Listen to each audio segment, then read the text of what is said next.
noite, boa noite.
Boa noite. E aí, Agora vai. tá me ouvindo? Agora foi, demorou, mas foi. Tive que reiniciar meu E aí, celular, não sei o que aconteceu. caramba, tá me ouvindo aí? Tudo ótimo por aqui. Te ouço e te vejo bem.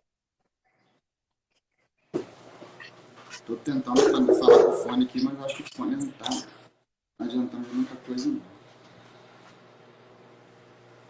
Pera aí, cara. Deixa eu mudar meu equipamento. E aí, toda chique, como sempre? Me preparei para o nosso encontro, bora lá. Vambora. Obrigado por estar aqui hoje. Eu sei que sua vida é uma correria sem fim, mas às vezes esses bate-papos são bons pra gente também. Eu queria começar esse papo aqui perguntando uma coisa para você que pode parecer uma coisa óbvia, mas nem para todo mundo. Você é uma consteladora familiar, e eu quero começar falando da primeira palavra disso, sobre constelação. O que constelação tem a ver com isso? É uma coisa cósmica? É uma coisa dos céus? O Muitas que que isso tem? pessoas associam a astrologia, ficam imaginando algo de constelação estelar, né? E na verdade não. Constelação está ligada à ordem, à estrutura, né?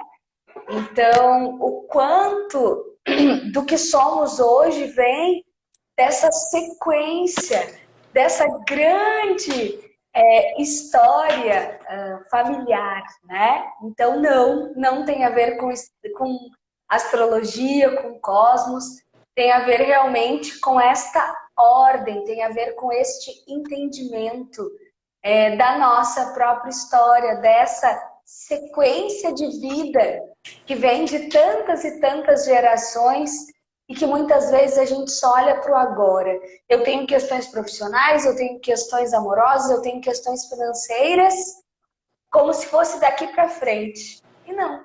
Eu sou a continuidade de muitas gerações. Então, essa constelação, ela está muito ligada à questão da ancestralidade, da ordem, e não está relacionado às estrelas, ao astrológico. De qualquer forma, também as estrelas estão todas nos lugares dela, Organizadas. dela, todas organizadas ali direitinho. E você, nessa jornada aí, já constelou mais de 600 vidas, já transformou mais de 600 vidas. E me fala um pouco, cara, desse... Eu te confesso que eu não conhecia a Travou para mim, constelação, viu? até conhecer você. Travou? Voltou. Voltou? Foram mais de 600 constelações, É, fala um pouco. peraí. Eu confesso que eu não conhecia a constelação familiar antes de conhecer você. Sério? Não conhecia, era um tema, foi novidade para mim nesse encontro nosso. Era algo que eu já pensava a respeito, né, sobre essas coisas de a gente resolver algo que aconteceu na nossa vida, mas não era nada que estava certo na minha cabeça. Então, Então, me fala um pouco da onde que surgiu com você essa história. Will, na verdade, a constelação ela é muito usada na área do direito, né? Por isso a minha surpresa.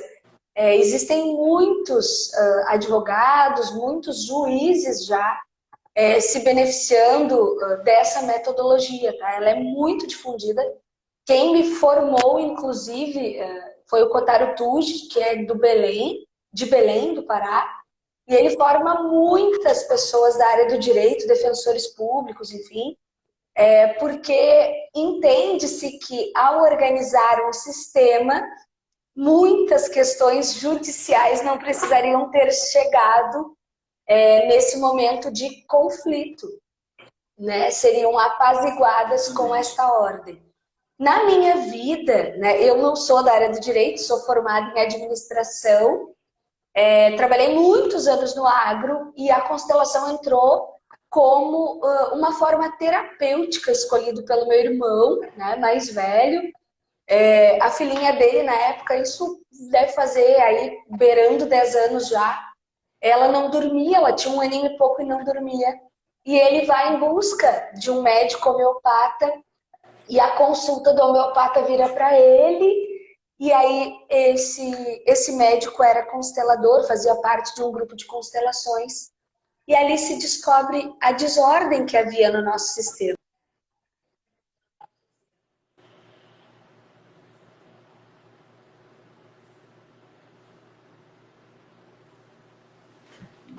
Travou aqui um pouquinho.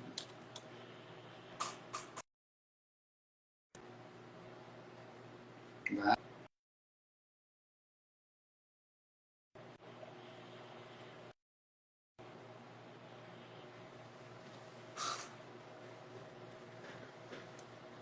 Né?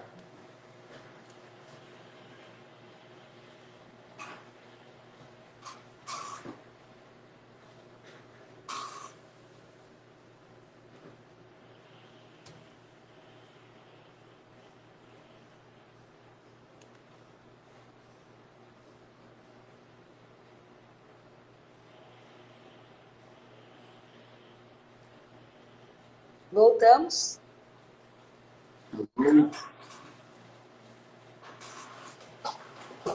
Voltamos, está Agora me eu tô. ouvindo? Você estava falando da desordem que vocês descobriram dentro do sistema de Então, tendo em vocês. vista que o meu pai havia falecido, quando eu ainda estava no ventre de minha mãe, meus irmãos eram pequenos, eles acabaram tentando ocupar o lugar do meu pai, auxiliar minha mãe. E muitos, essa questão de excluir um elemento, porque não é porque uma pessoa falece que ela deixa de pertencer a essa história. E muitas vezes a dor, né, do rompimento, a dor do luto faz com que essas pessoas queiram excluir, queiram apagar a dor. E aí quando o meu irmão faz esse movimento sistêmico na vida dele, afeta, vamos dizer assim, ressoa no nosso campo familiar e todos nós fomos beneficiados. A partir daí eu me torno uma admiradora da metodologia. Nunca imaginei que trabalharia com isso. Realmente, eu trabalhava no agro, com números, planilhas, gestão, estratégia, mas foi cada vez fazendo mais sentido. Mas quem não conhece a constelação, quem não conhece os princípios e tal, esse negócio de querer assumir um lugar ou uma vaga não seria algo natural? Então, para que as pessoas vamos lá. tentem fazer? A constelação ela tem 3 leis sistêmicas, né? Pertencimento, hierarquia e equilíbrio de dar e receber. A vida precisa desse respeito, dessa ordem. Para o Bert Hellinger, são as 3 ordens do amor. O pertencimento é dar o devido pertencimento a todos os elementos de um sistema. E, William, eu preciso te dizer assim, ó, que são todos. Bebês abortados, pessoas falecidas, pessoas desconhecidas. Por exemplo, um avô que engravidou a avó e depois abandonou, sumiu. E a avó cria esse filho, que depois se torna o pai, né? E aí a sequência da vida, como se o vô não existisse. Só que é impossível uma avó dar à luz sem um vô. Então esse é o grande movimento do pertencimento. É eu reconhecer a vida que veio.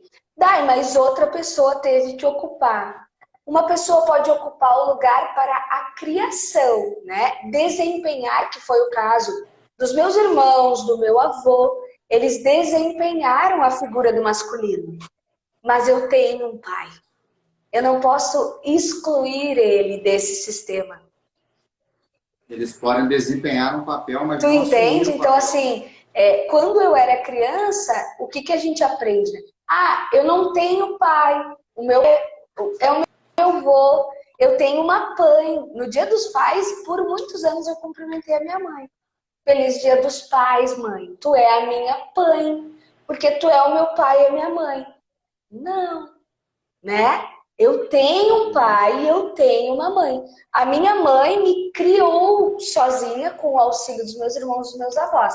Mas eu tenho um pai, senão eu não existiria. Pai também. Ninguém existe sem um pai e uma mãe, né? Então, esse devido pertencimento, ele é essencial para a inteireza do ser.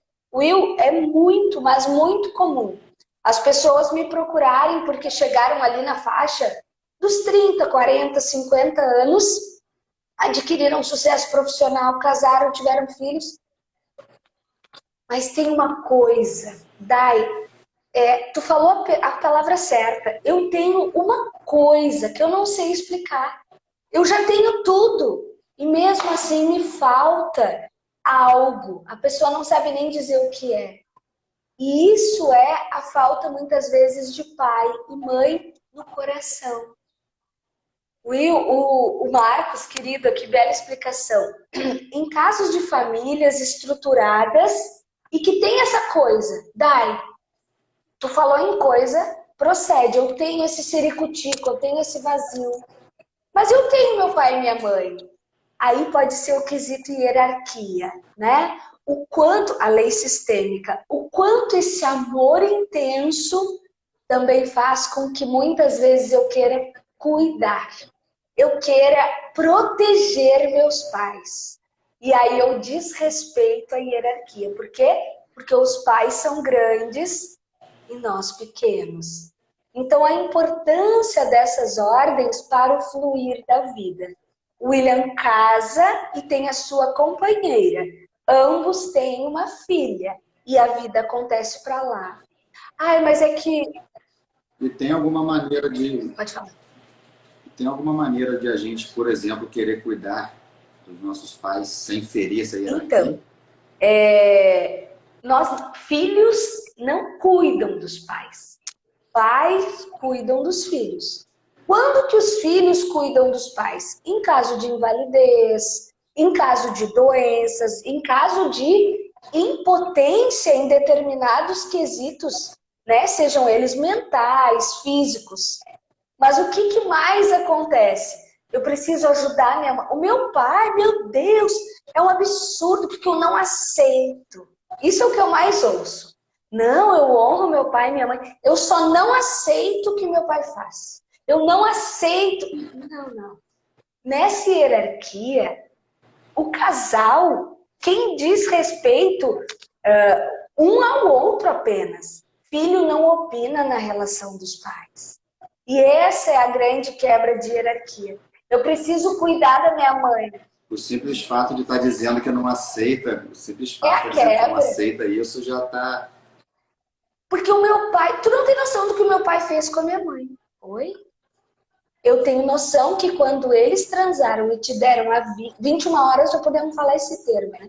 Quando eles transaram e te deram a vida, tu não existia. Então eles já eram adultos, eles já tinham feito a escolha um do outro. Como assim eu não aceito? Né? Então esse é o movimento. Quem fica na relação? O homem e a mulher, que se escolhem e se não se querem mais, esses dois só que podem romper isso. Só que é isso que acontece. Ah, é que minha mãe não tem coragem. Ok, ela vai ter que lidar com esse sentimento. Ou ela vai ter que buscar ajuda. mas não de um filho, né? Eu vejo muito isso assim, tipo, mãe, eu não sei como é que tu aguenta o meu pai. Oi? Como assim?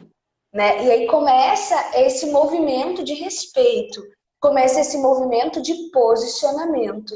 Por quê? Porque um filho que julga seu pai ou sua mãe não está inteiro na relação.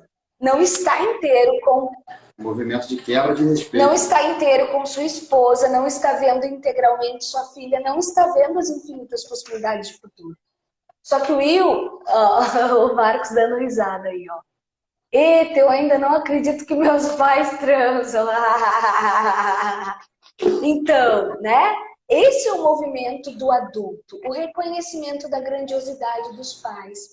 Will, muitas pessoas ficam no amor inocente, né? Que é aquele amor infantil. Eu quero salvar a minha mãe, eu quero salvar o meu pai. E isso é uma inocência. Por quê? Porque os nossos pais são grandes. Eles nos deram a vida e eles nos educaram e nos conduziram como sabiam. Quem somos nós para ensiná-los? E depois também é que a gente nem sabe se eles precisam dessa Óbvio. salvação que a gente quer dar também, né? Muitas vezes é essa inocência. Ah, eu sonhava que a minha mãe seria mais feliz. Óbvio, por amor, a gente sempre vai desejar ajudar, proteger, cuidar. Isso é amor. Só que o movimento sistêmico, ele nos traz para o lugar de adulto. E o adulto, ele só consegue honrar a vida levando a vida para frente. Essa é uma consciência muito importante. As pessoas dizem assim, eu amo muito, eu honro muito os meus pais, por isso eu vivo a vida deles e não a minha. Não. Por que tantas famílias hoje optam em não ter filhos? Porque não honram seus pais. Não querem levar aquela história adiante. Foi se perdendo a história, foi se perdendo o orgulho de pertencer. Por quê? Porque há muito julgamento. Houveram muitos saltos, principalmente com a tecnologia. Quando a gente entra nos grupos de networking agora, nesses movimentos todos, né, da modernidade, o que a gente encontra? Meninos com 15 anos, com 20 anos, dando show de empreendedorismo. Como que tu acha que está a hierarquia nessas casas? Onde meninos de 15 anos ganham mais que seus pais? Não que não possa, mas já é um grande passo para ter esse rompimento. Mas tá bem legal, eu tô sustentando os meus pais, e chega uma hora que esse menino tá aqui, ó. Eu não aceito que tu faça isso com a minha mãe. Por quê? Porque ele vai se sentindo maior. Então esse é o convite sempre para a gente olhar para essa hierarquia, né? Muitas pessoas ficam com a sensação de dívida. Mas a minha mãe me deu tudo. Não, esse é o movimento da vida. Os pais dão tudo para o filho, né? Tudo o quê? E os pais fazem isso por livre vontade também. É a lei da vida, é o cuidado, é o amor. Tem que ser assim. Né? Só que muitos deles, a relação com o seu companheiro acaba e eles pegam os filhos para preencher isso. E aí que começa a grande desordem, porque esse filho não consegue seguir sua vida. Tá? Ah, mas é que a minha mãe precisa de mim. Acabam que todos ficam amarrados. Que são os emaranhados sistêmicos que a gente desfaz. Né? Então, quando a gente trabalha as ordens do amor, quando a gente trabalha o posicionamento, a gente trabalha o fluir da vida. Will, tu quer me ver angustiada? É uma mãe dizer assim, o meu filho é a minha vida. Não faça isso com essa criança. O teu filho é teu filho. Ele tem a vida dele e ele precisa seguir. Eu e todos os consteladores trabalhamos predominantemente com amor, né? Relacionamento amoroso é o tema mais buscado. Por quê? Porque essa é a relação para a vida. Como assim, Dai? Na ordem da vida, os pais são grandes, né? Os avós maiores ainda. Botei a musa certa aqui para chamar bastante atenção, né? E aí os pais nos dão a vida, a gente casa e segue a vida para frente. Na ordem cronológica e natural, os pais vão falecer. E esse companheiro está do meu lado. Os filhos, meus filhos são tudo. Não, os filhos vão seguir e vão construir a vida deles. E quem fica? O companheiro. A gente diz no movimento sistêmico que a relação a dois é a relação para a vida. Por isso que todo mundo está em busca. Agora na modernidade, tipo, eu sou moderna, eu não quero mais. Balela. Lealdade a quem sofreu lá atrás, então repete padrões. Mas essa liberdade, ela causa um vazio muitas vezes muito grande. Por quê? Porque é natural, é instintivo nós dividirmos essa jornada, nós darmos continuidade à história dos nossos ancestrais. Mas para isso eu preciso estar em paz. Para isso eu preciso estar no meu lugar de frente para o meu futuro. Faz sentido? E faz total sentido. Mas como eu falei com você no início do nosso bate-papo, eu não conhecia a constelação, assim como muitas pessoas não conhecem ainda. E às vezes as pessoas têm certos problemas familiares que elas não sabem, às vezes, como resolver, ou nem acham que tem resolvido, nem acham que tem problema, né? Então seria uma coisa bastante produtiva para todos se isso fosse muito mais divulgado, né? Se as pessoas tivessem a oportunidade de conhecer mais isso. Porque é uma coisa que transforma muito a vida quando a gente começa a entender o que está acontecendo ao nosso redor, né? A origem do nosso comportamento. Na frase ali anterior, eu citei lealdade familiar, né? O que é essa lealdade? Porque a gente usa lealdade como algo positivo, assim, tipo, eu sou leal, eu sou correto, eu sou fiel, eu sou... E no movimento sistêmico, a lealdade familiar é aquilo que eu repito para pertencer. Então, trazendo um exemplo, como tu traz aí, né? Tipo, tem muita gente que ainda não conhece.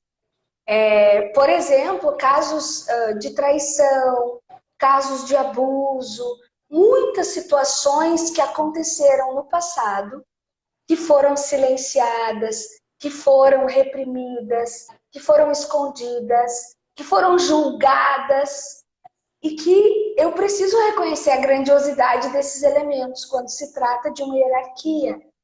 Pode haver crime, sim, mas quem julga um crime? Tu que és advogado, né? É a área do direito, é o juiz. Aí a gente vai para os termos legais. Mas agora que você falou isso, tem uma outra questão também, né? Você falou de abuso, de sofrimento e tal, e as pessoas nem sempre ficam à vontade para compartilhar isso com quem está perto delas, né? Talvez por um medo de um julgamento, por um medo de alguma coisa do tipo, assim, né? Nem sempre elas têm essa liberdade e essa...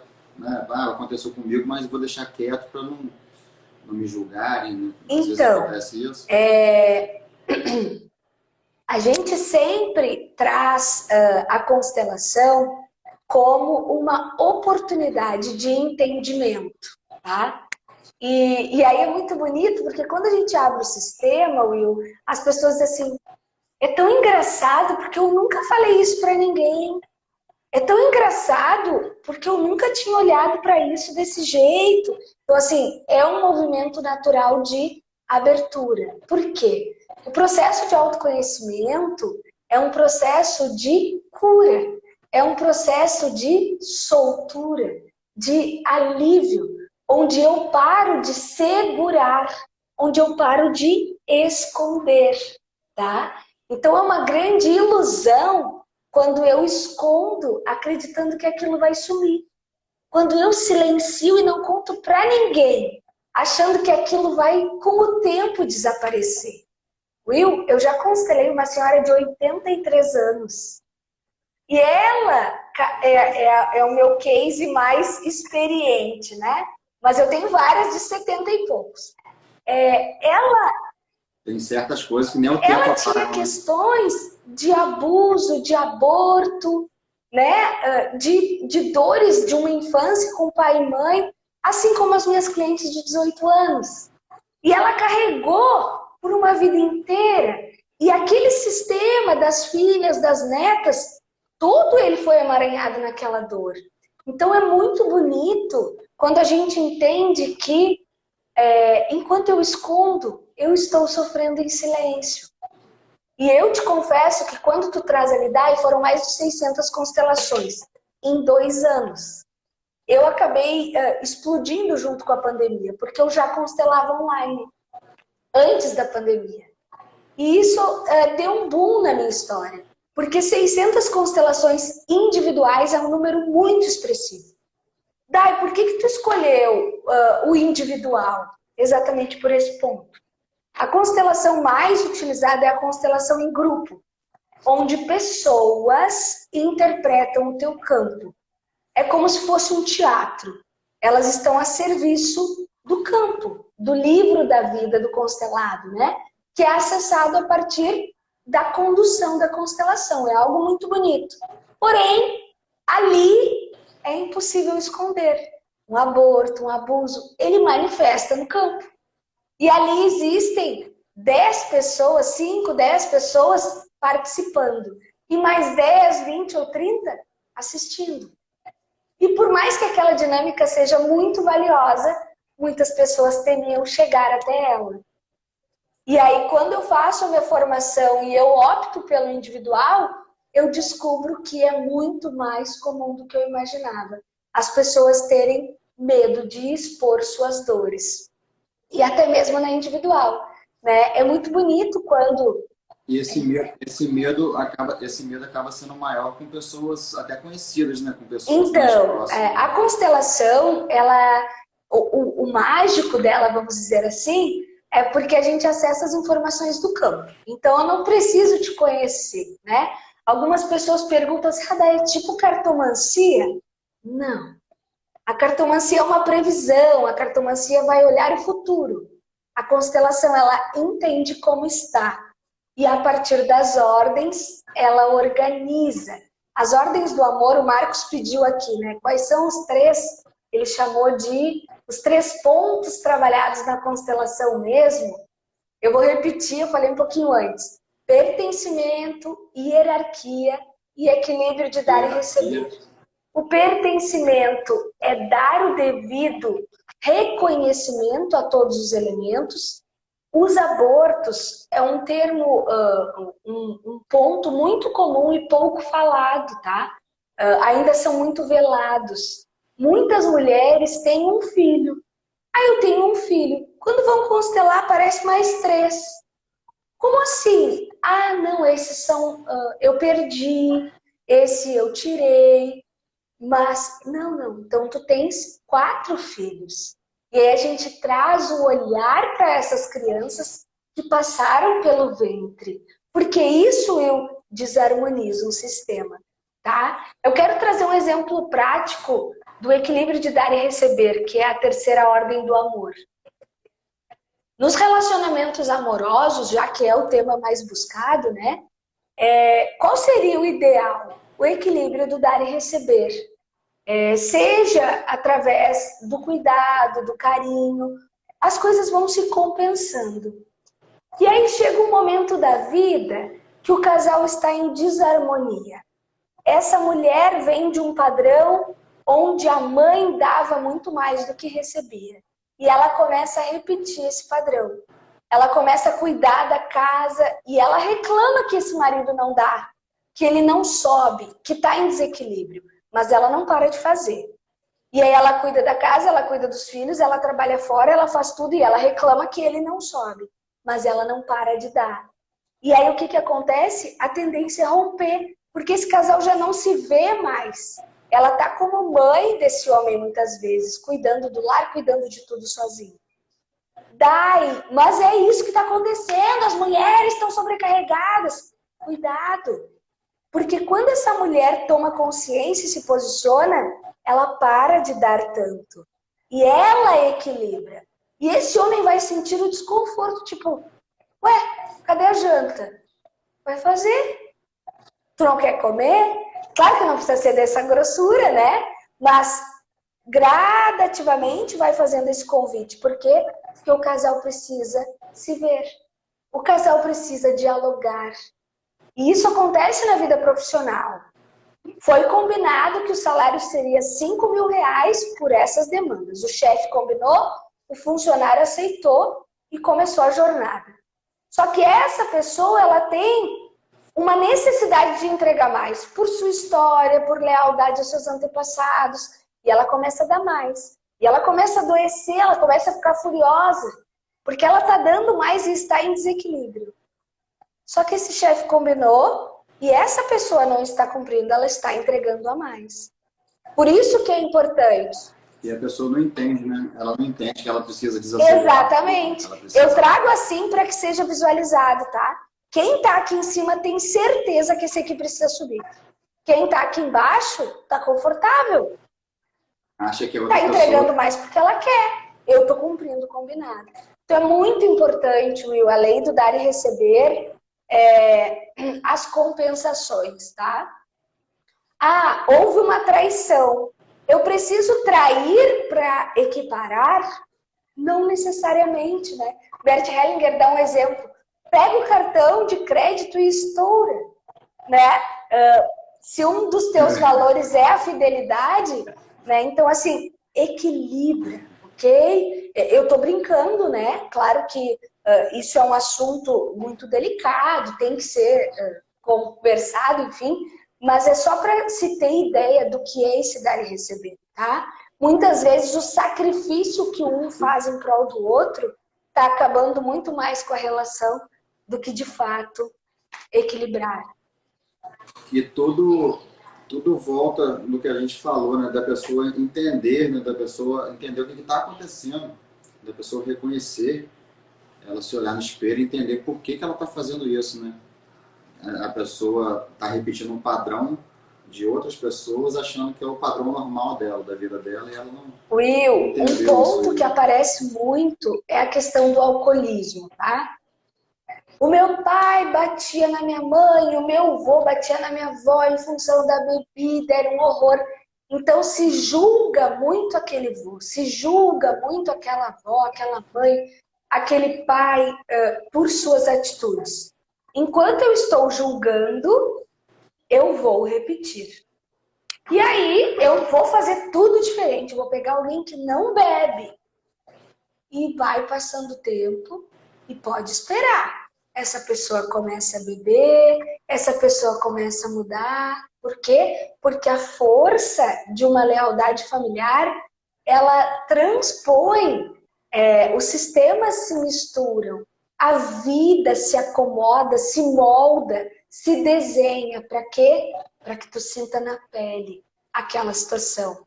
E tu olhe para trás e diga, agora eu entendi. Né? A desordem vem para que se olhe para trás e se dê o devido pertencimento, se dê o devido valor. As coisas... Você acha que as coisas se repetem para que esse ciclo um dia tenha um fim? Para que uma pessoa da família entenda e coloque um fim nesse ciclo? Você falou de alcoolismo, falou de abuso. Isso vai acontecendo de geração em geração. Porém, a gente diz que onde nasce um buscador, né, nasce a cura de um sistema. O padrão é a gente julgar. O padrão é a gente apontar. Só que enquanto eu julgo para lá, eu não vivo para lá, que é o meu caminho, que é o fluxo da vida, ok? As situações se repetem até alguém dizer, para, eu vou entender, porque Will, isso foi tratado por muitos anos como karma, isso foi tratado por muitos anos como uma maldição. Só pode ser toda criança chega nessa idade e adoece de tal coisa. Todo casamento chega a tal data e rompe. Isso é uma maldição dessa família. Isso é uma lealdade. E isso só vai ser interrompido quando alguém disser, eu vou entender isso, eu vou organizar, eu vou botar amor e não julgamento. E isso é algo muito delicado, tá, Will? Porque a Madre Teresa, ela chegou até mim uma frase dela que eu usei ao longo do ano passado inteiro e acho que vou usar pro resto da minha vida, né? Quem julga não tem tempo para amar. E esse é o ponto, né? Todos nós estamos em busca de amor, principalmente do amor dos nossos pais. Por isso que brigamos tanto, por isso que nos rebelamos muitas vezes, por isso que julgamos, porque estamos em busca de amor. E não percebemos que enquanto apontamos, não honramos, não damos o devido valor, a grandiosidade. Ah, os meus pais me deram pouco, os meus pais me deram muito, os meus pais erraram, os pais fizeram o melhor que podiam. Hoje pela manhã, eu fiz uma live com a Elisa Oliveira e ela trouxe uma frase muito bonita, né, que vem ao encontro do que a gente está falando aqui. O teto dos nossos pais é o piso da gente agora. Então, tudo que eles viveram estava preparando o nosso chão. Então, pensa o quanto de aprendizado tem envolvido aí. O quanto de curas, o quanto de oportunidades. Né? E quando a gente percebe que não existe certo e errado, existe o melhor que cada um tinha. Né? Ah, mas o meu pai não podia ter feito. Hã? Como assim? Né? Ele fez o melhor que ele tinha com os recursos que tinha. As condições que ele tinha, né? Dentro do entendimento que ele tinha. Exatamente, dentro daquelas circunstâncias de uma época que a gente não tem nem ideia. Então esse movimento ele é um movimento de amor, ele é um movimento de respeito, ele é um movimento de contemplação, a vida. Né? A constelação, ela, às vezes as pessoas distorcem muito. Ah, a constelação é um movimento machista. Ah, nossa, eu venho de uma realidade de uma valorização do feminino de forma muito intensa. Só que ao longo de muitos anos, eu acreditava que a gente precisava fazer justiça. E depois, com maturidade, com a constelação entrando para a minha vida, eu entendi que a gente precisa de respeito, a gente precisa de amor e não de guerra, muito menos entre os sexos, né? Porque é exatamente na complementariedade das naturezas instintivas que a grande mágica da vida acontece.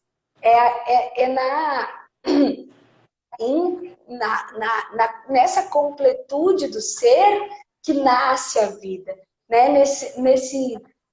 Me faltou a palavra, mas nessa conexão de ambos, né?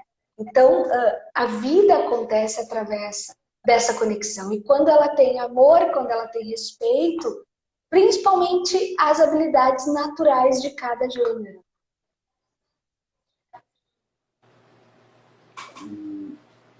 E tudo começa e termina na família, né, cara? Isso que você falou, na conexão das pessoas. E é muito interessante buscar entender, né, o que está acontecendo mais nessa. Porque a gente acaba vivendo achando que tudo que a gente faz é normal e é natural, né? Mas tudo sempre tem um propósito, né? Eu tava vendo o Pablo Marçal falando, comentando dados, né, que quase 90% dos crimes e delitos que acontecem no Brasil tem uma causa emocional por trás, que não foi tratada, né? E tantas coisas mais que a gente faz aí de cabeça quente que tem sempre um fundo lá atrás, né? Alguma coisa criada ou não resolvida na infância, por exemplo. Will, a questão dos crimes, tá? Na constelação a gente traz o termo: honra teus pais e terás vida longa e feliz. Por quê? Nós sendo metade pai e metade mãe, quando estas partes estão em conflito, que é algo muito comum nos dias de hoje, né? As separações do relacionamento amoroso acontecem e os pais rompem. E esse é o grande crime. Por quê? Porque essa criança fica dividida. Então, assim, uma criança um ser é metade seu pai e metade sua mãe.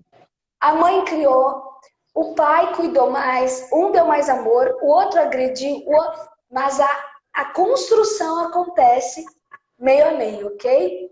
E aí, o que se passa, né? O que é isso honrar? Terás vida longa e feliz. Quando eu me ver inteiro.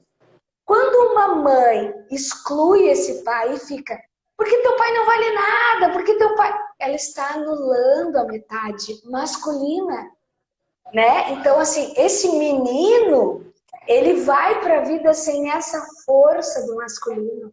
Ele vai sem o movimento, sem o progresso. A mãe nos dá a vida e o pai nos leva para o mundo.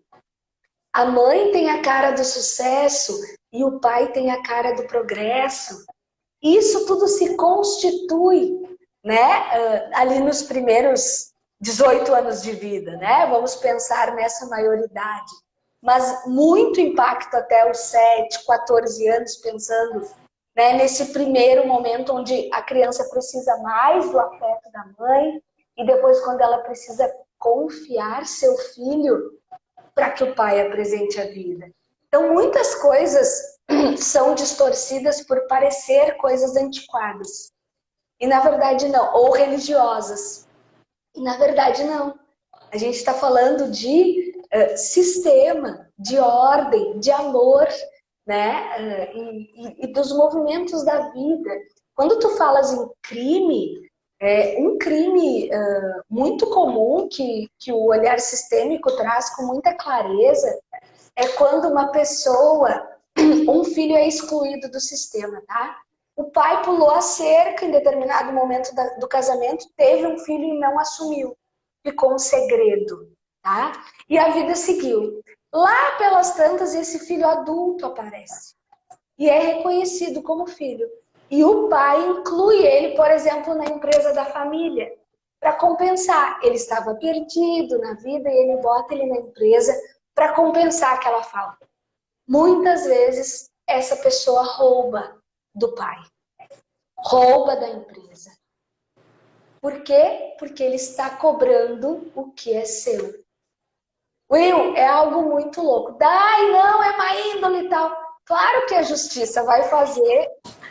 Os dois, pelos dois lados, né? O pai quer compensar alguma coisa e o filho quer mais daquilo, né? Ele acha que ele merece mais. Outra coisa que acontece, brigas por herança.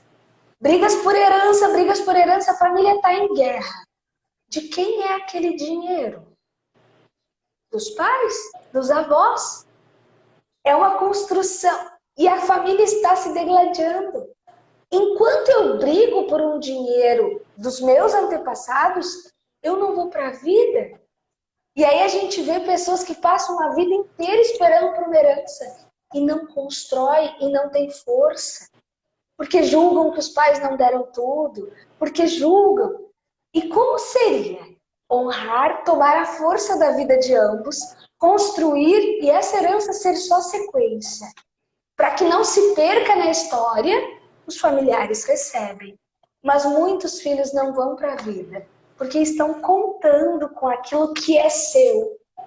Já lhe foi dado tudo. E é com essa força da vida que eu construo meu próprio patrimônio, né? Então, quando eu vejo assim famílias, e muitas pessoas buscam, né? Eu tô com um emaranhado, eu tô com uma guerra na minha família. Por quê? Por dinheiro. E por quê? Porque estão disputando pela atenção dos pais. Estão disputando por aquela desigualdade da criação. Estão disputando pelas mamas da mãe. Will, tu não tens ideia, quando filhos nascem muito próximos, o bebê tem 1 aninho ali e a mãe tem mais um bebê.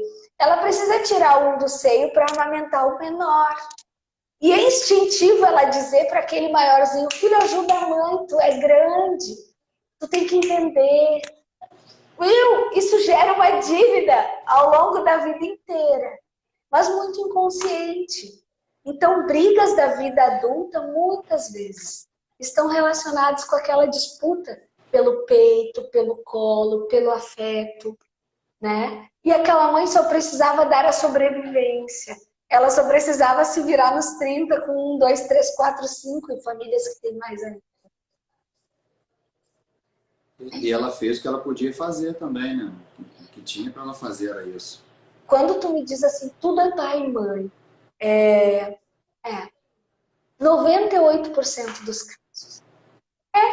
Existem movimentos interrompidos. É a única coisa que justifica tudo, né? Quer dizer, a única coisa não, mas a maior coisa, o que mais justifica todos esses comportamentos. Exatamente. Tá? E algumas pessoas às vezes me escrevem assim, ó, hoje teve uma moça que me escreveu, né, no direct ali, Dai, faz muito sentido, mas ainda é meio louco. Isso parece magia. Isso, sabe? Então as pessoas, elas ainda resistem. Por quê? Porque nunca se pensou que muitas das situações vividas agora são repetições de padrões. A Marilene diz assim, ó, a minha maior herança que tenho dos meus pais me deram foi a minha vida. Esse é o olhar consciente, esse é o olhar de tomar a vida e ir para frente, né? Então a prosperidade, a harmonia da vida dois, o fluxo da vida profissional, a segurança para seguir, tudo isso está ligado àquela menina, aquele menino lá de trás. Excelente. Odai, eu queria, eu vou me encaminhando aqui para a gente encerrar daqui a pouco, porque eu sei que você tem suas coisas aí, mas eu queria fazer um questionamento pessoal para você antes da gente encerrar, sobre a questão do livro, né, do Seja Herói de Si Mesmo, o livro que a gente escreveu. Tem alguma coisa ali no seu capítulo que você... Tem alguma coisa aí que você nunca tinha falado para ninguém? Tem alguma coisa aí que era só sua, que você colocou, que você sentia necessidade de deixar ali escrito? Will, a escrita desse capítulo, tá? Do livro como um todo. Eu tenho entrevistado os autores, né? Amanhã tu é o meu convidado às 18 horas. E a maioria dos autores revisitou suas memórias, repassou a história da sua vida, tá? Então, foi a primeira vez que eu documentei o meu aprendizado de vida, onde eu reconheci, onde eu materializei o grande aprendizado que esse corpo veio, né? Que essa alma, através desse corpo, veio entregar nesse plano, né? Que é a transformação de dor em amor. A dor da minha menina foi não ter um pai. A força de minha mulher é reconhecer que teve um pai e uma mãe muito linda. Foi muito bonito, no sábado agora, a gente comemorou os 70 anos da minha mãe, e eu fiz um discurso, a pessoa adora, né? E eu dividi com o público lá. Hoje, se eu fosse escrever um novo capítulo, esse aqui foi Pai Morto, Missão Viva. Então, nesse capítulo eu registrei a força que me conduz, a força da morte. Dai, como assim? É porque quando a gente entende que a gente pode morrer a qualquer instante, que a gente valoriza a vida, né? E se eu fosse escrever um capítulo novo agora, eu escreveria Mãe Viva, Missão Possível, né? Por quê? Porque a minha mãe foi quem me deu os recursos diante da ausência de meu pai. E essa é a inteireza da mulher. Nesse momento eu ainda vivia a solidificação da dor de não ter o pai e o reconhecimento que isso era a minha força. E hoje, ainda mais madura, mais livre, mais leve, mais solta, eu consigo me ver inteira, né? Então, nesse capítulo eu dividi, sim, o meu vitiligo, eu dividi sim a dor de não ter o pai, eu dividi sim a dor da despedida dos meus amores, e eu dividi sim o quanto todas essas dores trabalhadas, todas essas dores ressignificadas deixaram de ser um aprisionamento, deixaram de ser um peso, deixaram de ser uma amarra no passado e se tornaram força. Para quê? Para eu levar a vida adiante, né? Então, eu não trouxe nenhum Se transformar numa janela aberta. Eu não trouxe nenhum segredo, mas foi a primeira vez que eu compilei os aprendizados da minha vida até ali, né? E pude inspirar outras pessoas a revisitarem suas memórias, né? A valorizarem suas histórias, porque as pessoas se sentem muito vítimas, né, dos acontecimentos. E na verdade eu tenho muita fé que existe um plano divino, que existe um porquê de tudo isso. Então, é isso.